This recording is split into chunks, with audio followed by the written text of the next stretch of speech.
स्वयं के जैसा मैं कहाँ खोजने जाऊं, क्योंकि भगवान जैसा तो कोई हो ही नहीं सकता। अब देखो बात ऐसी है महाराज, अब मैं अपने जैसा कहाँ खोजने जाऊं, इसलिए मैं ही आपके यहाँ पुत्र बन करके आऊंगा।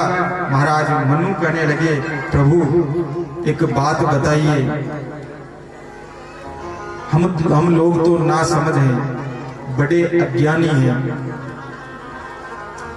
आप जब हमारे यहाँ पर पुत्र बनकर आओगे तो हमें कैसे पता लगेगा, हम कैसे पहचानेंगे आपको।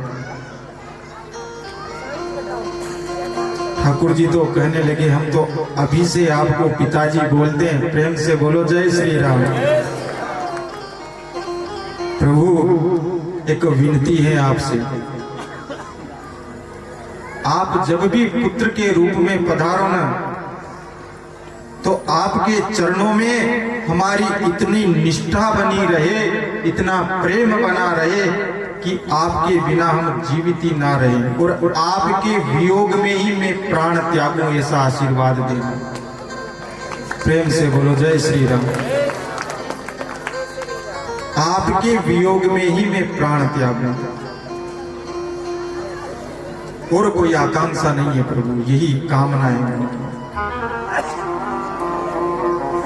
भगवान ने आशीर्वाद दिया है, मैं पुत्र बनकर आऊंगा। महाराज सब लोग मरने से डरते हैं, सबको लगता है ना डर, मरने से तो सबको ही लगता है। महाराज किसी भी पहलवान को ले आओ, उससे कह देना तू मरना चाहता है क्या, वो भी 2 कदम पीछे चला जाता है। लेकिन बाबा कबीर कहते हम नहीं डरते। बाबा कबीर कहते हम मरने से नहीं डरते। कहते हैं बाबा कि मरने से सब जग डरा, मरने से सब जग डरा, पर मेरो मन आनंद। मुझे तो मरने का नाम लेते ही आनंद आता है। मरने से सब जग डरा, पर मेरो मन आनंद। कब मिली हूं, कब दृश्य हो पूर्ण परमानंद। कब मैं मरूं और मुझे भगवान के दर्शन हो। प्रेम से बोलो जय श्री राम। कब परमानंद की मुझे प्राप्ति हो। भगवान ने वरदान दे दिया और चले गए, अंतर ध्यान हो गया।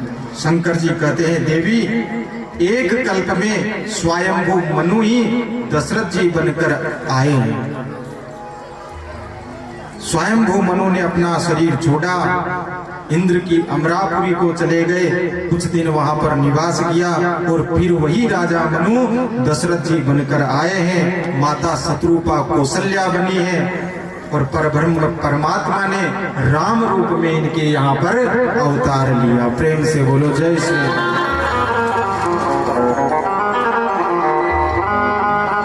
महाराज ये प्रसंग सुना रहे हैं ना भगवान भोलेनाथ पार्वती जी को, तो बड़े प्रसन्न हो गए, गदगद हो गए कि यह इतिहास पुनीत अति उमई कही वृष के। भरद्वाज सुनी अपर पुनी, राम जन्म करहे। ध्यान से सुनना, राम जन्म के 5 कारण बताए, लेकिन जो ये चौथा कारण है मनु शत्रुपा वाला, इसी में पुनीत कहा गया है। यह इतिहास पुनीत अति, औरों में नहीं कहा, इसी प्रसंग में कहा गया। अब पुनीत क्यों कहा, क्योंकि पहला कारण राम जी की प्राकट्य का।